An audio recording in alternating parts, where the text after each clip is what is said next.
आपका स्वमान क्या है? कोई स्वमान ऐसे सिर्फ थ्योरी नहीं सुनाना, ये स्वमानों की लिस्ट है, नहीं। जो हम बच्चे हैं, कोई स्वमान लेकर चल रहे हैं। मेरा स्वमान क्या है? कौन कौन है जो स्वमान लेकर चल रहे हैं? हाँ जी, क्या स्वमान है पदारविंद भाई का? परमधाम निवासी श्रेष्ठ आत्मा हो और शांत आत्मा हो और मास्टर सुखदाता हो और परम पवित्र आत्मा हो। देखो क्या है कि बाबा भी जो स्वमान हमें देते हैं उसमें भी बहुत वैरायटी है। जैसे मैं आत्मा हूँ, ये स्वमान तो कई लेकर जाते हैं यहाँ से, है ना। जब आते हैं बाबा के घर में तो पहला ही चैप्टर है मैं आत्मा हूँ, और मैं आत्मा हूँ ये स्वमान लेकर कई जाते हैं। फिर लेकिन जो हम बच्चे जो क्लास में बैठे हैं, जो रोज़ मुरली सुनते हैं, हम सिर्फ वो बच्चे नहीं हैं जो पहला चैप्टर पढ़ते हैं या धारण करते हैं। मैंने देखा है कि जब कोर्स होता है तो पहले दूसरे तीसरे चैप्टर पे सभी एग्री करते हैं, है ना। मैं आत्मा हूँ, शिव बाबा परमात्मा है और हम परमधाम निवासी हैं। लेकिन उसके बाद जब बात आती है सृष्टि चक्र की, कल्पवृक्ष की, है ना, तो वहाँ पर ये हिस्ट्री है या नहीं, रिपीट होता है या नहीं, वो सारे प्रश्न आते हैं।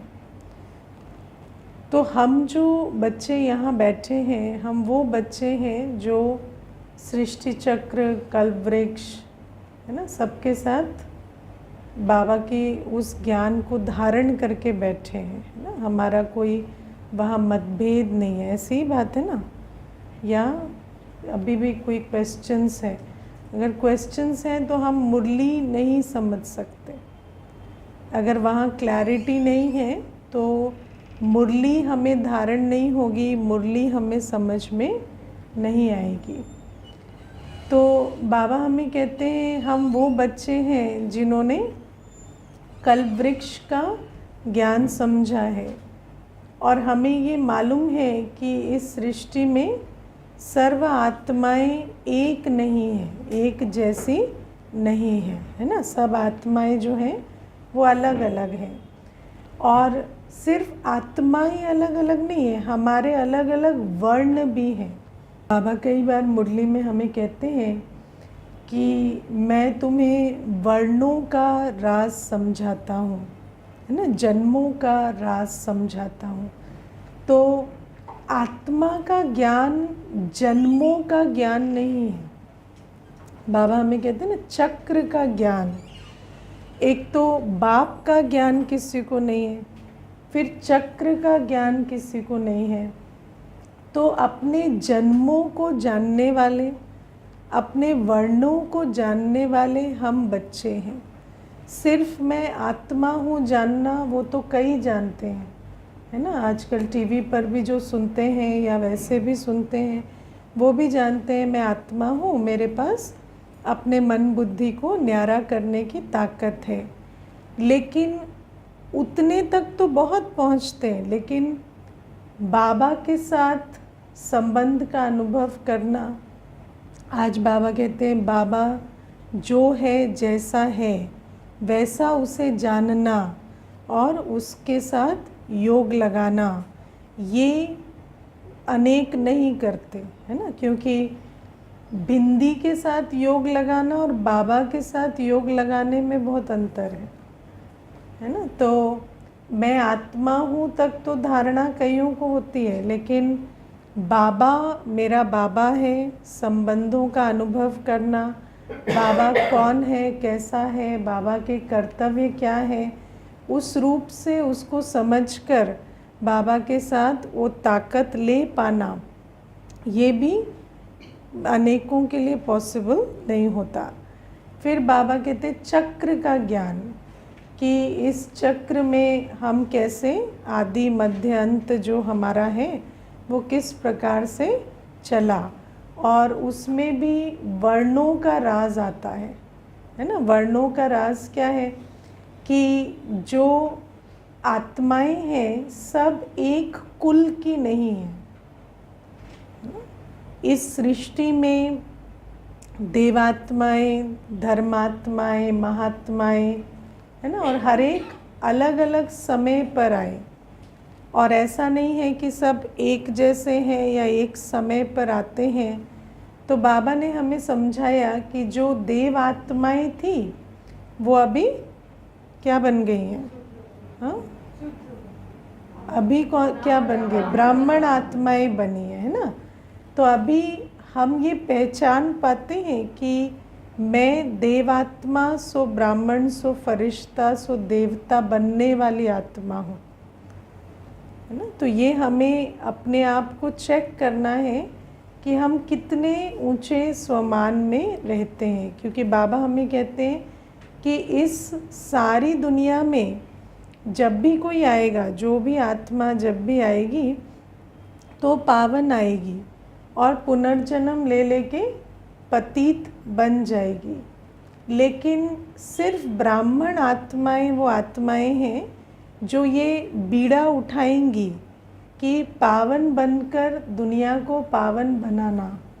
बाकी तो सभी चढ़ती कला तेरे बहाने सर्व का भला में रहेंगे, है ना। हम चढ़ेंगे तो वो भी मुक्ति में जाएंगे, वो भी अपना जो भी वर्षा ले लेंगे, जब भी उनको आना है वो आएंगे। लेकिन ये जो जिम्मेवारी उठाने वाली आत्माएं कि हमें पावन बनकर पावन बनाना है, मुझे पावन बनकर पावन बनाना है, मैं कल्प कल्प परमात्मा के साथ पाठ बजाने वाली वो विशेष ब्राह्मण आत्मा हूँ, पूर्वज आत्मा हूँ, ये बात समझ में आती है, ये बात धारणा में आती है, ये प्रश्न है। क्योंकि फिर कई बार क्या होता है कि हर चीज़ को बेहद से हद में ले आते हैं, है ना। तो जैसे कहेंगे कि पूर्वज आत्मा, तो हम घर में 4 लोगों के पूर्वज हैं, है ना। तो वो जो 4 आत्माएं हैं वो तो अज्ञानी हैं, तो वहाँ पर मुझे सहना है, वहाँ पर मुझे समाना है। नहीं, बाबा कहते हैं पूर्वज आत्मा माना विश्व कल्याण के निमित्त हैं हम। अब हमारा पुरानी दुनिया से कोई नाता रिश्ता नहीं है ना। बाबा कहते तुम्हारा इस पुरानी दुनिया से कोई नाता और नहीं है। पुरानी दुनिया में क्या क्या आता है, पुराना शरीर, संबंध, कार्य। बाबा कहते तुम्हारा इससे अब कोई नाता नहीं है। आप समझते हो, हम वो बच्चे हैं जो कल्प कल्प इस स्थिति में पहुंचते हैं कि पुरानी दुनिया है, वो पुराना शरीर भी है, संबंध भी है ना, सारा कार्य भी है, लेकिन अब मेरा वो कार्य नहीं है। वो तो जैसे वैसे भी शरीर चल ही रहा है, संबंध, है ना। अगर हम ऊंचे बनेंगे तो संबंधों में भी स्नेह से चलेंगे ही, या कार्य भी अब तो सबको अपना काम आता ही है, तो वो तो रूटीन में चलता रहता है। लेकिन अब हमारा इससे कोई नाता नहीं है, माना हम इसमें कोई इमोशनली इन्वेस्टेड नहीं है, या हमारी कोई मन बुद्धि इसी में नहीं लगी रहती, या उसके बारे में सोचना या उसे ध्यान देते रहना, हमारा ध्यान वहाँ नहीं है ना। वो हम करते हैं क्योंकि समय बहुत है तो वो भी चलता है साइड में, लेकिन हमारा ध्यान, हमारा फोकस ऑफ अटेंशन, हमारा फोकस ऑफ लाइफ क्या है ना, श्रीमत पर चल पावन बन पावन दुनिया बनाना। तो बाबा कहते हैं इतना हमें समझ होनी चाहिए, सिर्फ ये नहीं कि मैं आत्मा हूँ, लेकिन मैं कौन सी आत्मा हूँ। क्योंकि जो प्रश्न गीता में भी जो मेन प्रश्न है वो है ये है कि तुम अपने कुल को जानो, है ना, तुम अपने कुल को जानो, कुल को पहचानो। तो बाबा कहते हैं कि आत्मा तो सभी हैं, लेकिन मैं कौन सी आत्मा हूँ इसको समझ कर चलते हैं। क्योंकि आत्मा तो कमज़ोर भी है, आत्मा तो पाप आत्मा भी है, आत्मा तो हर प्रकार की आत्मा है ना। आज आत्मा में ही संस्कार है। तो क्या मैं आत्मा हूँ जितने तक ही पहुँच रहे हैं, या मैं ब्राह्मण आत्मा हूँ। शिव बाबा ने मुझे ब्रह्मा मुख से अडॉप्ट किया है, शिव बाबा मेरे द्वारा स्थापना का कार्य करा रहे हैं। इतना स्वमान में रहते हैं, क्योंकि हमें समझना है। बाबा ने हमें चित्र तो दिखा दिया कि तुम कल्पवृक्ष की जड़ों में बैठे हो, लेकिन हमें हमेशा वो चित्र बुद्धि में रहता है कि मैं कल्पवृक्ष की जड़ों में बैठी हूँ। कल्पवृक्ष की जड़ों में बैठी हूँ माना मेरा संबंध डायरेक्ट बीज से है। डायरेक्ट बीज बाबा मुझे शक्ति भर रहे हैं, मुझे वर्षा दे रहे हैं, मुझ पर सब कुछ लुटा रहे हैं। क्यों लुटा रहे हैं?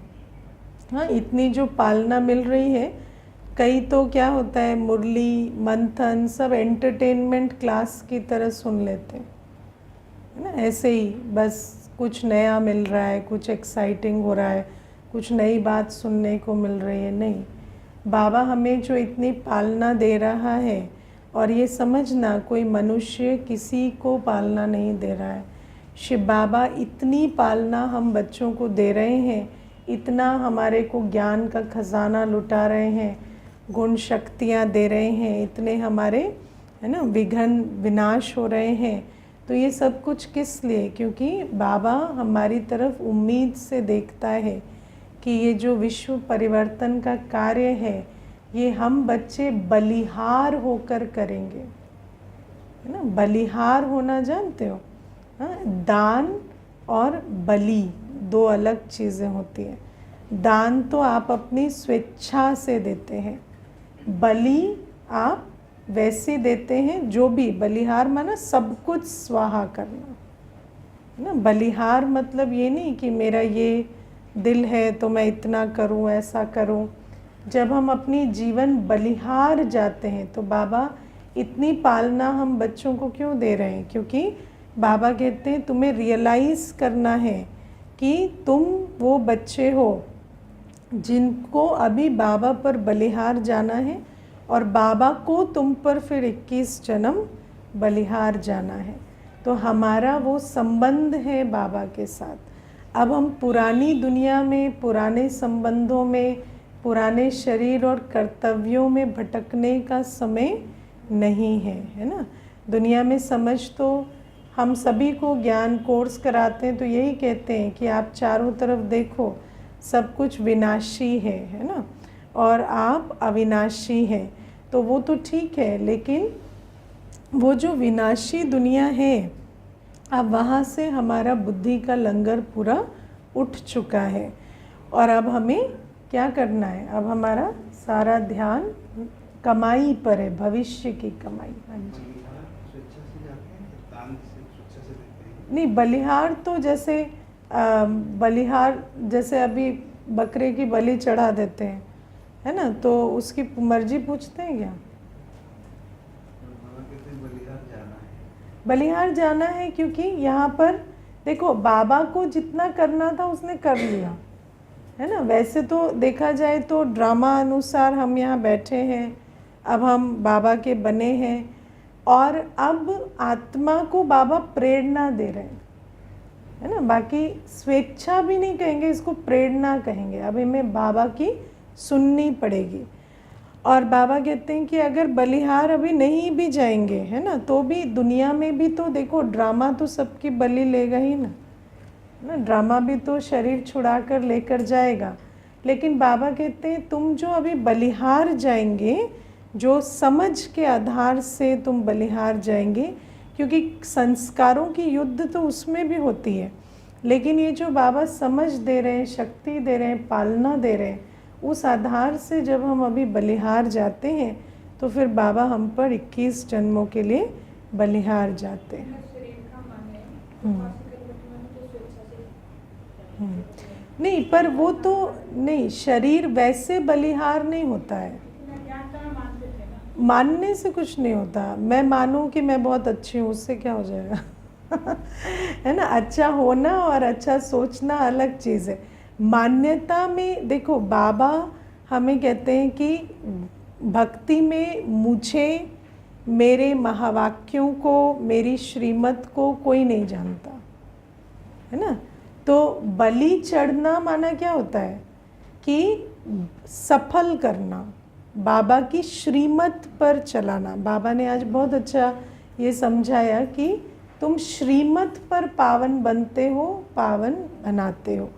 मेन चीज़ है श्रीमत, क्योंकि दुनिया में भक्ति की मत पर, मनुष्यों की मत पर तो लोग बहुत कुछ करते आए हैं, लेकिन वो कोई यथार्थ नहीं है। जैसे योग भी बहुत लोग कर रहे हैं। अभी कल मुझे एक माता पूछ रही थी कि जो योगी होते हैं वो भी कभी कभी बहुत सैड और बहुत ऐसे दुखी और नीरस लगते हैं। तो मैंने कहा कौन होते हैं योगी? तो कहती जैसे दुनिया में। तो मैंने कहा दुनिया में कोई योगी नहीं होते हैं, है ना। दुनिया में कोई योगी नहीं होते हैं, क्योंकि योगी माना बाप के साथ योग। जब आत्मा को परमात्मा का परिचय ही नहीं है तो योगी कहाँ से होंगे, है ना। तो योगी भी हम बाबा की श्रीमत पर बनते हैं, पवित्र भी हम श्रीमत पर बनते हैं, सेवाधारी भी हम श्रीमत पर बनते हैं, बलिहार भी हम श्रीमत पर जाते हैं, है ना। तो बाबा कहते हैं मुझे सुइसाइड नहीं चाहिए। तुम शरीर को मार दो, उससे मेरा क्या होगा, है ना। लेकिन बाबा कहते बलिहार जाना माना हड्डी हड्डी स्वाहा करना। एक एक तन का कतरा जो है वो शिव बाबा के यज्ञ में स्वाहा हो जाए, शिव बाबा की सेवा में स्वाहा हो जाए, उसको कहते हैं तन की बलि चढ़ाना। तन की बलि चढ़ाना माना हर इंद्री हमारी श्रीमत पर कार्य करे, है ना। तो ऐसा हमें बलिहार जाना है। हमारा तन का कोई भी अंग ऐसा ना हो जो मनमत पर चले, ना आँखें, न कान, न जीभ, न देह, कोई भी चीज़, है ना, न वाणी। तो बाबा कहते तब कहेंगे कि तुम बलिहार गए। अब मैं आपको एक बहुत छोटी सी बात बताती हूँ। जैसे ये बलिहार जाने वाली बात है, तो कई बार ऐसा होता है कि भाई बहनें तन की सेवा के लिए भी कहते हैं ना कि हम थोड़ी स्थूल सेवा करना चाहते हैं, या हम थोड़ा आके योग करना चाहते हैं, ठीक है। तो योग करते हैं, स्थूल सेवा करते हैं, कितने दिन कंसिस्टेंटली करते हैं? 15 दिन, महीना, सवा महीना, उसके आगे फिर वो ब्रेक लग जाता है, लगता है कि नहीं, है ना, या ऑफ एंड ऑन हो जाता है। क्यों हो जाता है? क्योंकि ये आसान नहीं है। ये जो बाबा कहते हैं ना कि बलिहार जाना, क्योंकि कहीं ना कहीं वो जो हमारा जो इतना बढ़िया संबंध हमने 2500 वर्ष में घनिष्ठ मित्रता माया के साथ की है ना, तो वो भी फिर आ जाती है। और फिर वो कुछ ना कुछ चाहे संकल्पों में, चाहे शरीर में, चाहे परिस्थितियों में कुछ ना कुछ विकराल रूप या आकर्षक रूप आता है। कई बार विकराल रूप नहीं होगा, मानो रोग नहीं आया, कुछ नहीं आया, तो आपका कोई प्रिय संबंधी आ गया है, घर में बैठा है ना, या प्रिय संबंधी भी नहीं, अब बहुत अप्रिय है, लेकिन उसके साथ, है ना, आपको लगता है कि वो बॉडी कॉन्शियसनेस की दुनिया में कि इनके साथ तो हमें रहना पड़ेगा, इनको हम छोड़ के नहीं जा सकते। तो बाबा कहते हैं ऐसे कई प्रकार से माया तुम्हें विघन डालती है। और मैं कई बार ये विचार करती हूँ कि इस संगम युग में हम सब ज्ञान सुनते हैं और ऐसा भी नहीं है कि पुरुषार्थ नहीं करते, लेकिन ये जो पुरुषार्थ है इसमें जो बात हम भूल जाते हैं वो क्या है? माया, है ना। पुरुषार्थ, हर आत्मा ज्ञान समझती है, हर आत्मा सफल करने के महत्व को समझती, हर आत्मा माना जो ब्राह्मण आत्मा है जो यहाँ बैठी है, तो वो जो हम बच्चे पुरुषार्थ की वैल्यू को समझते हैं, पुरुषार्थ तो हम करना चाहते हैं, लेकिन हम क्या भूल जाते हैं कि it is not going to be easy, है ना। अब देखो कोई आत्मा है, वो क्या करती है कि जब उसको युद्ध की ट्रेनिंग होती है, आर्मी की ट्रेनिंग होती है, तो आर्मी की ट्रेनिंग में क्या होता है कि वो जंप लगाएंगे, कूदेंगे, छलांगे मारेंगे, एक्सरसाइज करेंगे, दौड़ेंगे, कहाँ पर, जहाँ दुश्मन नहीं है। प्रैक्टिस कहाँ होती है, जहाँ दुश्मन नहीं है। तो जहाँ दुश्मन नहीं है वहाँ प्रैक्टिस करके वो क्या सोच रहा है, मैं तो बड़ा अच्छा हो गया हूँ, है ना। सबके साथ प्रैक्टिस कर रहे हैं, उस समय पर कोई एडवर्सिटी नहीं है, तो वो सोचता है मैं इससे आगे हूँ, इससे आगे हूँ, इससे तो बहुत अच्छा दौड़ रहा हूँ, मेरी स्पीड तो इतनी है, ऐसी है।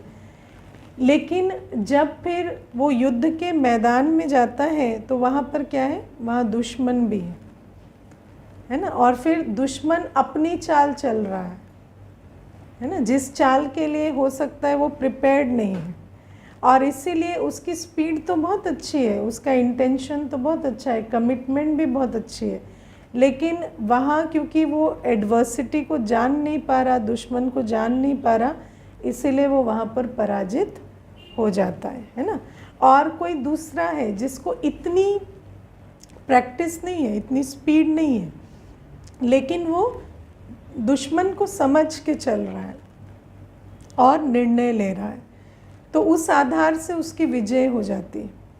तो बाबा भी हमें कहते हैं कि हम बच्चे भी चाहते हैं, है ना, ज्ञान सुनते हैं, योग करते हैं, पवित्र रहते हैं, सेवा करते हैं, लेकिन हम भूल जाते हैं कि जैसे जैसे हम आगे बढ़ेंगे, क्योंकि पहले पहले क्या होता है, प्रैक्टिस सेशन होते हैं। जब आप ज्ञान में पहले पहले आते हैं तो माया भी ना अपना टाइम कमज़ोरों पे वेस्ट नहीं करती है। हाँ, बाबा हमें कहते हैं माया रुस्तम से रुस्तम होकर लड़ती है ना। जैसे जैसे आप रुस्तम बनेंगे ना, माया भी रुस्तम होएगी। पहले माया नहीं तंग करती, अभी आप पहले पहले क्लास में आएंगे, अमृत वेला उठेंगे, बहुत अच्छे अनुभव होंगे, माया कहेगी वेरी गुड, एन्जॉय, है ना, एन्जॉय, क्यों नहीं, है ना, थोड़ा बहुत तो तुम्हें भी अधिकार है, तुमने इतना साथ मेरा दिया है। फिर धीरे धीरे, है ना, जैसे जैसे पहले पहले पवित्रता पर भी विघ्न नहीं पड़ेंगे, पहले पहले तो युगल छोड़ के जाएंगे गाड़ी में बिठा के, है ना। फिर धीरे धीरे सेवा पर भी पहले पहले विघ्न नहीं पड़ेंगे। पहले पहले तो युगल को आप पूछेंगे ना तो वो कहेंगे हाँ हाँ, जो हमारा है वो तुम्हारा ही है ना। लेकिन धीरे धीरे फिर क्या होगा, हर चीज़ पर विघ्न पड़ने शुरू होते हैं।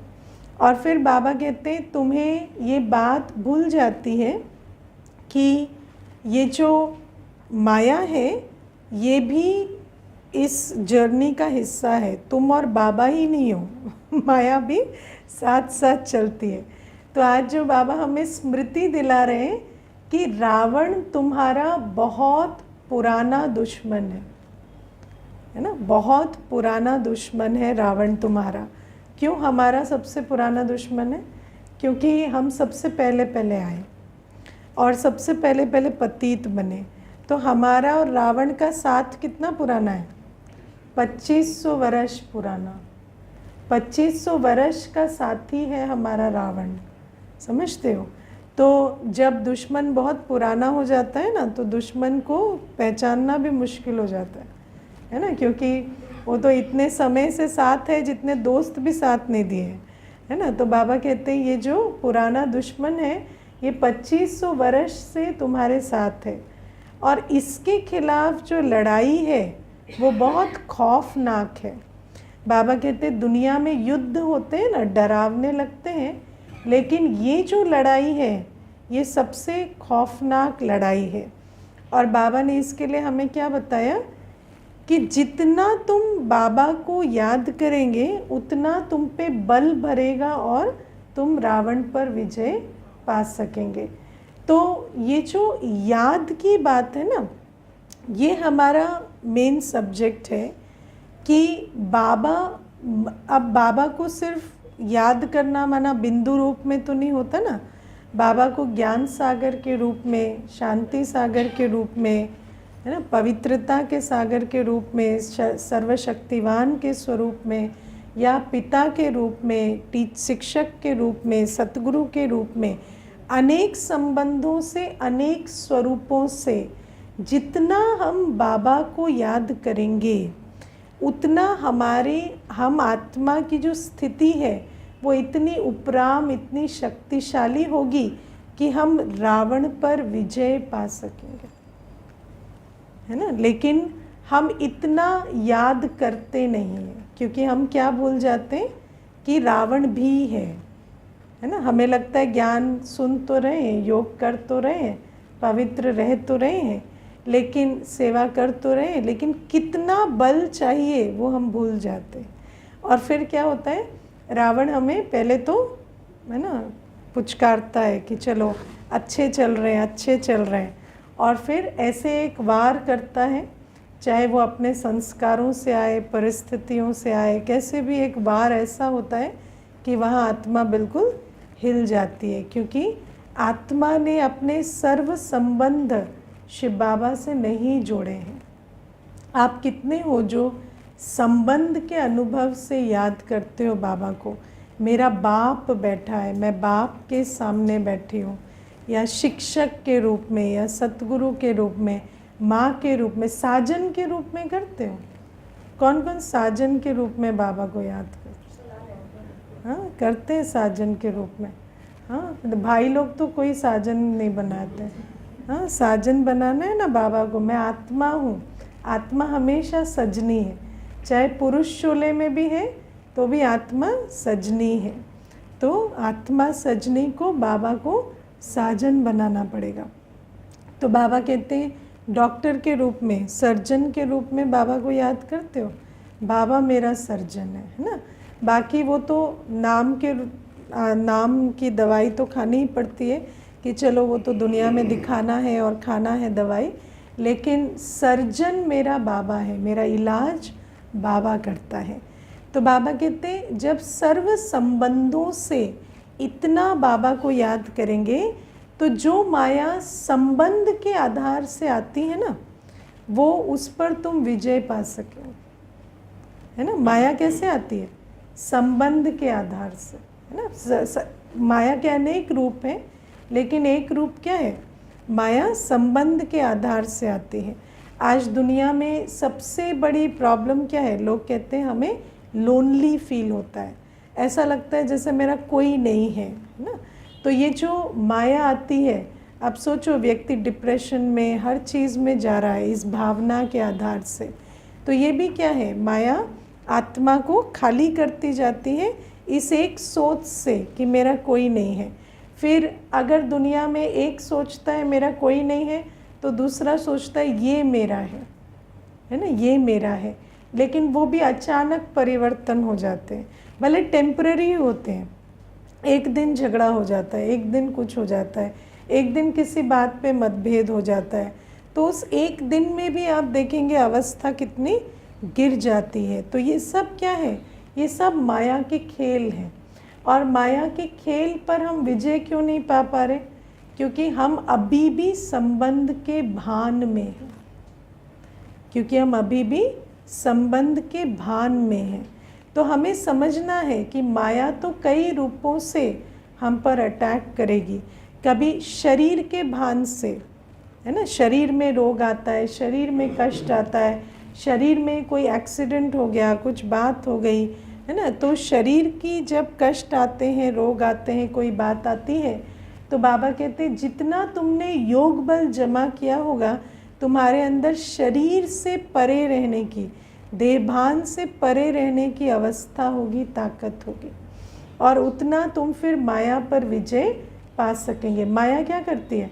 आपका समय, संकल्प, शक्ति व्यर्थ कराती है और उस आधार से संस्कार बनवा देती है ना। अगर मानो शरीर की कोई बीमारी 5 वर्ष रही, मान लो कोई बीमारी 5 वर्ष रही, और उससे पहले आप 10 वर्ष ज्ञान में भी रहे हो, लेकिन वो जो 5 वर्ष शरीर की बीमारी रही, यदि शरीर यदि आत्मा न्यारेपन का अभ्यास करके वो बल नहीं जमा की तो 5-10 वर्ष का अभ्यास तो आपका 10 दिन में ख़त्म हो जाएगा, है ना। क्योंकि वो देह भान में यही संकल्प चलेंगे फिर कि ऐसे कैसे बाबा आपने कैसे प्रोटेक्ट नहीं किया और बीमारी आ गई, क्योंकि योग नहीं कर रहे हैं। क्या कर रहे थे अभी तक? तो सिर्फ ये समझ रहे थे कि बस बाबा की मुरली सुननी है, नियम के हिसाब से चलना है, तो योग का बल जमा नहीं किया है ना।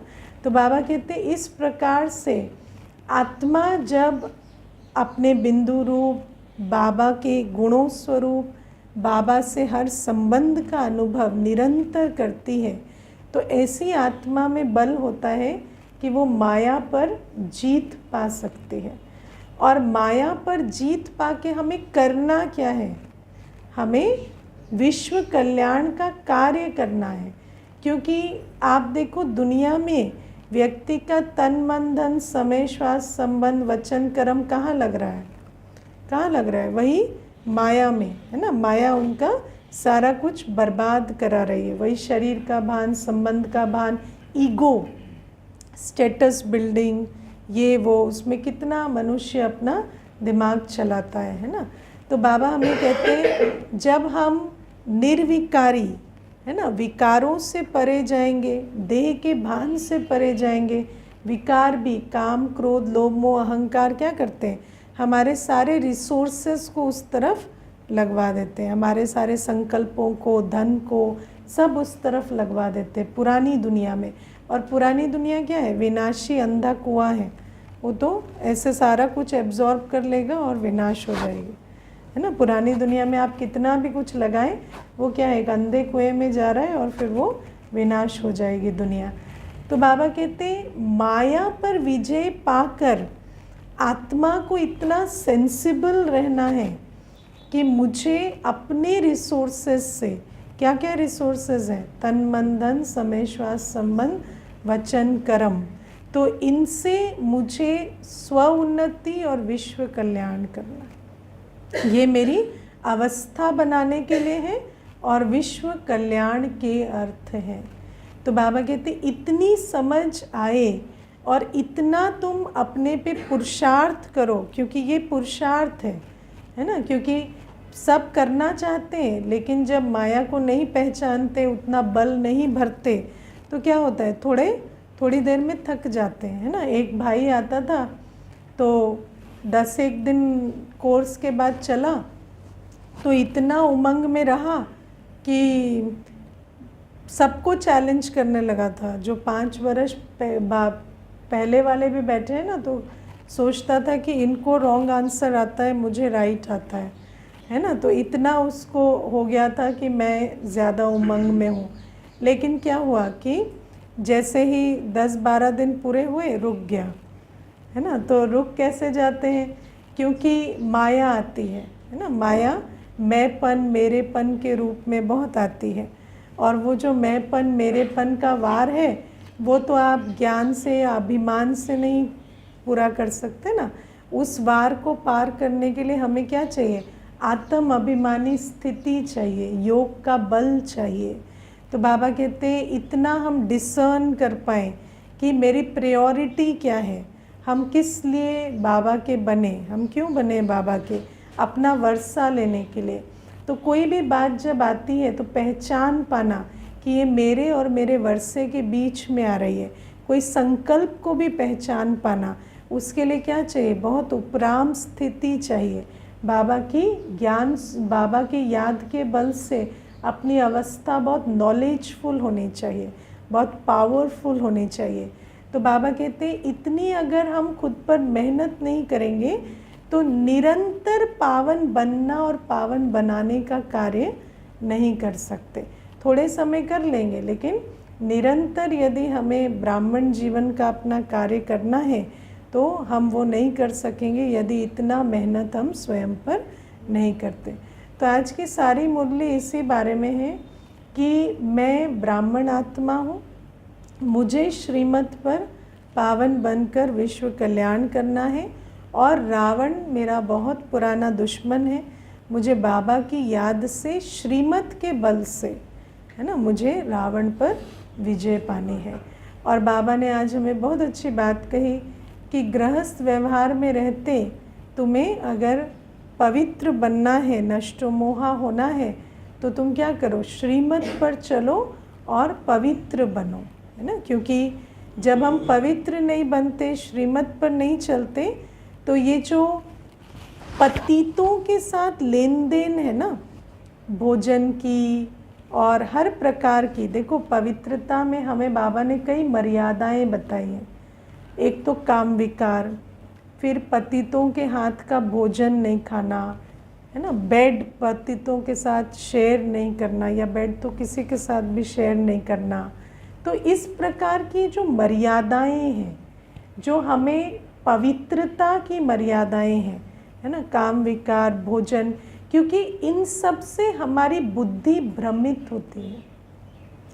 ये देहभान में लाने वाली चाल चलन है ना। क्योंकि जिसके हाथ का आप अन्न खाएंगे उससे आपका दिल जुड़ेगा, उससे आपका बुद्धि योग जुड़ेगा। यहाँ तक कि आप सोचो कि कोई बना भी नहीं रहा, आपको रोज़ परोस के खिला रहा है ना, आपकी दिल उससे भी जुड़ जाती है ना। तो इतना हमें हर चीज़ में पवित्रता की धारणा रखनी होती है कि भोजन किसका है, भंडारा किसका है ना, हमें भोजन कौन खिला रहा है। क्योंकि कई बार जब एक आत्मा भोजन बना के आपको रोज़ परोस भी रही है ना, तो कहीं ना कहीं ये आता है, ये खिला रहे हैं और हम खा रहे हैं, या ये प्यार से परोसते हैं और हम रोज़ स्वीकार करते हैं, तो वो भी ये कर रहे हैं, हम ले रहे हैं, वो भी हमारी बुद्धि में जैसे बोझ की तरह चढ़ता चला जाता है। और हमें लगता है शायद इनके प्रति हमारा कोई फ़र्ज़ है ना, इनके प्रति हमारा कोई फ़र्ज़ है। कोई आपके लिए रोज़ वेट करता है ना, ये भी क्या हो जाता है, ये भी एक बुद्धि का बंधन हो जाता है। हमेशा ऐसा लगता है कि इनके बिना हम खा नहीं सकते, या ये हमारे बिना खा नहीं सकते। तो ऐसे बहुत सारी बातें पवित्रता में आती हैं, है ना। जैसे दुनिया में तो आप देखो कि अगर आप कहीं जाते हो और उनके साथ भोजन नहीं किया, या आपने उनका वेट नहीं किया, कोई आपके यहाँ पर भी आया और आपने वेट नहीं किया और भोजन खा लिया, तो फिर उसमें क्या होता है कि वो यही कहते हैं कि आप तो हमसे प्यार नहीं करते, या आप तो हमारे बिना खा लेते हैं, तो इसको बहुत बुरा मानते हैं। लेकिन बाबा कहते हैं नहीं, ये जो मर्यादाएं हैं, मेरा उठना, सोना, खाना पीना, लेना देना बाबा के साथ हो। अगर कोई निमित्त भी है, मानो बीच में कोई बना भी रहा है, तो भी आपको मालूम होना चाहिए ये शिव बाबा का भंडारा है, शिव बाबा की भंडारी है, और मुझे खिलाने वाला बाबा है। इतना हमें बुद्धि से क्लैरिटी रखनी पड़ेगी। मनसा में भी पवित्रता होनी चाहिए। मनसा में कोई देहधारी ना घूमे, ये करते ये कमाते नहीं, शिव बाबा हमें देता है। भले ही कोई किसी का धन भी लग रहा है, तो भी शिव बाबा हमें खिला रहा है। मैं एक बार जानकी दादी जी की एक क्लास सुन रही थी। दादी ने उसमें कहा कि जब तुम्हारे कोई पुराने हिसाब किताब भी हैं, मानो किसी ने तुम्हारी पालना की है, किसी ने तुम पर कुछ किया है, तो जब तुम बाबा पर बलिहार हो गए, है ना, देखो इसमें अंडरलाइन करना है बलिहार होना। अगर मैं बाबा पर बलिहार हो गया, तो मेरे हिसाब किताब भी बाबा पर बलिहार हो गए। मुझे उसका भी बोझ नहीं उठाना है, मुझे उसका भी बोझ नहीं उठाना है कि इन्होंने मेरा किया था तो मुझे इनकी सुननी है या इनकी देनी है। जब मैंने अपना सब कुछ बाबा को दे दिया, तो अब वो भी बाबा से ले ले, है ना। बाबा ने लिया ना, तो मेरा लिया तो उसका भी ले लिया उसने मेरा किया, मैं बाबा का बन गया, तो अब वो बाबा से ले ले, और अगर वो चाहेगा तो बाबा उसको एवज़ा भी देगा।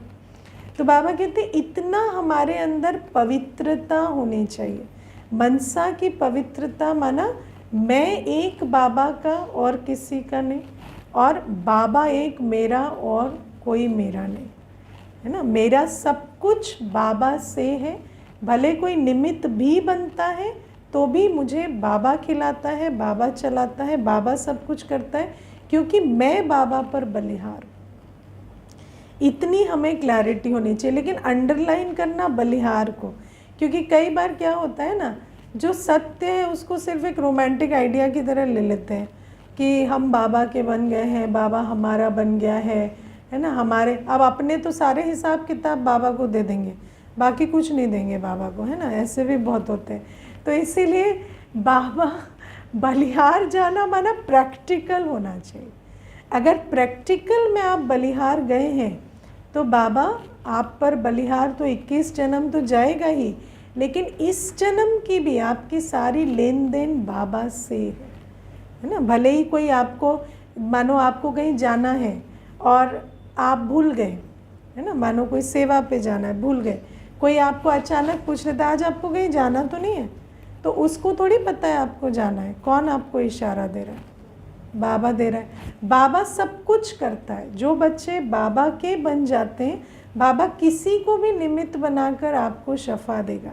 लेकिन इतना हमारे अंदर पवित्रता होनी चाहिए कि मैं तो एक शिव बाबा का, मेरा एक शिव बाबा, दूसरा न कोई। क्योंकि जब हम इतने पवित्र बनेंगे और इतना श्रीमत पर चलेंगे, तब जाकर मोह नष्ट होगा, तब जाकर विकारों की चलन बदलेगी। क्योंकि गृहस्थ व्यवहार में जो पुरानी वृत्ति, दृष्टि, कृति है वो बदले और गृहस्थ व्यवहार में हमारे पुण्य कर्म की कमाई हो सके, ये कोई छोटी सब्जेक्ट नहीं है। क्योंकि वहाँ तो सब कुछ काम, क्रोध, लोभ, मोह, अहंकार के आधार से बना हुआ। अब गृहस्थ व्यवहार मीन सिर्फ परिवार नहीं होता, व्यापार, कारोबार सब इसमें आता है ना।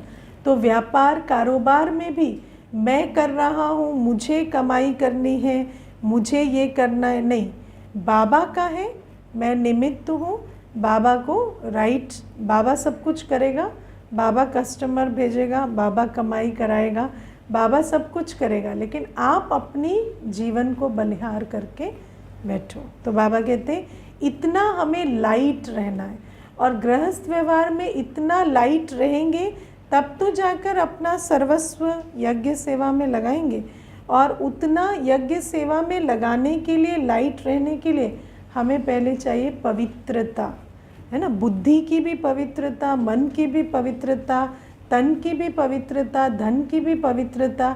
तो पहले तो कॉन्शियस चॉइस कि इनको सारी पतित पने से, पतित संकल्पों से निकालना है, मैं मेरेपन से फ्री करना है। तो ये बाबा आज हमें समझाते हैं। आज की मुरली ब्राह्मणों के लिए, ठीक है ना, तो इसीलिए आज और मिक्स नहीं किया मैंने, क्योंकि कई बार हम मोस्टली मिक्स करके सुनाते हैं ना, कि नयों के हिसाब से भी, पुरानों के हिसाब से भी। अब मैं आपको ये भी बता दूं, नए और पुराने का भी ब्राह्मण से कोई कनेक्शन नहीं है। ब्राह्मण माना जब मेरे को समझ आया मैं आत्मा, मैं शिव बाबा का हूँ, ब्रह्मा मुख से अडॉप्ट हुआ हूँ, मेरा पर्पस विश्व कल्याण है, जैसे ही समझ आ गया तो आप ब्राह्मण हैं। आप सब लोग उस आधार से सुनना, समझना, और ये वृत्ति अगर अभी तक ये स्वमान नहीं धारण हुआ है कि मैं ब्राह्मण आत्मा हूँ, विश्व कल्याण के निमित्त हूँ, तो इस स्वमान को आप पक्का करते जाएं, क्योंकि पालना देने शिव बाबा ब्राह्मणों को आए हैं, है ना। वर्षा के अधिकारी, पालना के अधिकारी ब्राह्मण आत्माएं, है ना। तो इसीलिए ब्राह्मण नहीं बनेंगे तो फरिश्ता कैसे बनेंगे, देवता कैसे बनेंगे। तो इन बातों को समझ कर चलना है। और थोड़ा सा आज वो भी बात बता देती हूँ। बाबा कहते हैं आत्मा सब कुछ भासना लेती है, रसना लेती है, मीठा खट्टा सब आत्मा कहती है ना। तो और किस आधार से?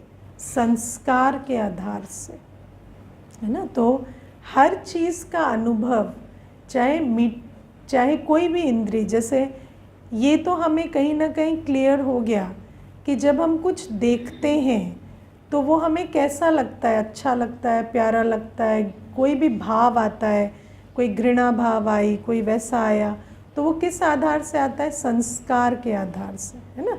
जैसे आप देखो जो आसुरी भोजन खाते हैं उनको आसुरी भोजन देख के बहुत आसक्ति आती है, और जो आसुरी भोजन नहीं खाते उनको तो जैसे है ना, प्यूकिश फील होता है। तो क्यों होता है? क्योंकि वो भी क्या है, संस्कार के आधार से आप जो देखते हो, तो ये जो आँखों की कर्मेंद्री है ये किस आधार से काम करती है? संस्कार के आधार से। भावनाएं मन जनरेट करता है ना, फीलिंग्स मन जनरेट करता है, लेकिन वो जो मन में फीलिंग्स आती हैं वो संस्कार के आधार से आती हैं जब आप कोई दृश्य देखते हैं। ऐसे ही बाबा कहते हैं जीभ भी क्या है? एक कर्मेंद्री है।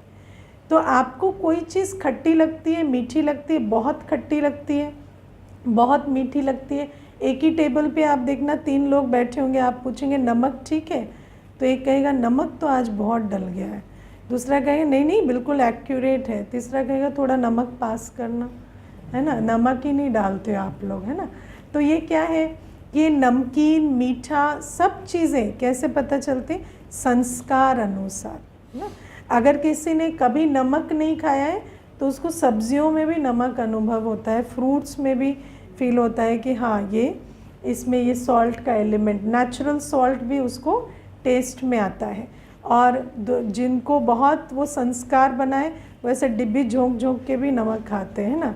तो बाबा कहते हैं कि ये सब क्या है? ये सब संस्कार के आधार से होता है। इसीलिए बाबा कहते हैं ये समझो कि जो 5 इंद्रियां हैं, इन 5 इंद्रियों को अगर हमें नियंत्रण करना है, आपको वो देखना है जो आप चाहते हैं, वो स्वाद लाना है जो आप चाहते हैं, इवन स्वाद के लिए भी, है ना, अगर आपको अपनी जीभ को भी टेम करना है तो आपको संस्कार को बदलना पड़ता है ना। और संस्कार मन बुद्धि सब किससे आते हैं?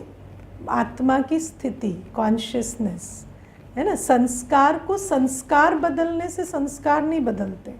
आप कहेंगे मुझे संस्कार बदलने, संस्कार बदलने, संस्कार नहीं बदलेंगे। कभी आपने मुरली में सुना है बाबा कहते संस्कार परिवर्तन करो? आप यज्ञ में सबके मुंह से सुनोगे संस्कार बदलो, लेकिन कभी मुरली में आप नहीं सुनेंगे संस्कार बदलो। कभी कहता है बाबा? बाबा कहता है अपने को आत्मा समझो, बाबा को याद करो, पवित्र बनो, सेवा करो। संस्कार उससे बदलते। संस्कारों को वैसे कोई स्क्रू ड्राइवर लेके आप टाइट नहीं कर सकते, देयर इज़ नो वे। तो जो बाबा मुरली में कहता है ना कि तुम आत्मा समझो, तुम अपने गुणों स्वरूप में, इसलिए मैं तृप्त आत्मा हूँ, आप ये अंदर स्वमान रखें, आत्म अभिमानी स्थिति बनाएं, तो आपके जो आसक्ति के संस्कार हैं वो ख़त्म होंगे। तो बाबा कहते हैं, जैसे कल बाबा ने कहा ना, हर पॉइंट का कनेक्शन एक गुण से है, एक शक्ति से है। तो ये आत्म अभिमानी स्थिति, बाबा की याद, पवित्रता की धारणा, सेवा, इन्हीं से हमारी स्थिति बदलती है। और जैसी आत्मा की स्थिति होती है वैसा उसका मन बुद्धि संस्कार काम करता है।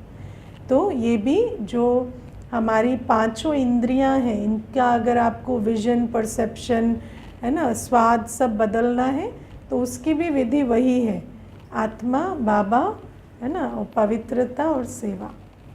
ओके, ओम शांति।